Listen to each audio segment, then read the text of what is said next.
Hello and welcome. This is a podcast about ESG risk, but not the kind you are used to. If you have ever listened to an ESG podcast and felt like you were trapped in a boardroom with someone reading a PowerPoint out loud, you are not alone.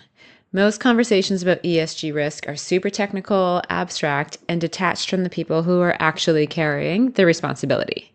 But this podcast is different. Before we go further, a word on why I'm hosting this conversation. I have spent the last 15 years working in climate governance, ESG risk, and sustainability strategy, including federal climate reporting, financial institutions, and advisory work. I've worked with over 300 business owners and leadership teams across multiple regions. I've focused on helping companies and financial institutions understand where their ESG risks actually sit and how those risks translate into real operational and career consequences. That experience is why this podcast exists.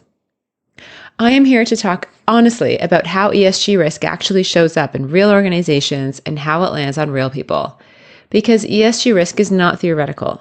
It sits with someone, usually one person who is competent, conscientious, and quietly carrying far more responsibility than their job description suggests.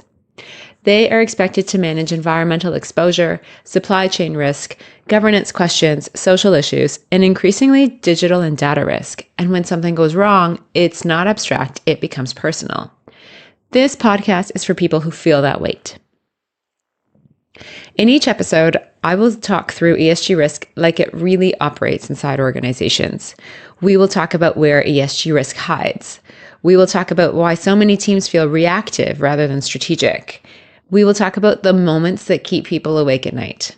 We will also talk about power, credibility, and professional skills, because whether you admit it or not, ESG management is tied to career risk. If you are the person expected to answer uncomfortable questions in leadership meetings, if you are the person who worries about what you might have missed, if you are trying to build structure without burning yourself out, then this podcast is for you.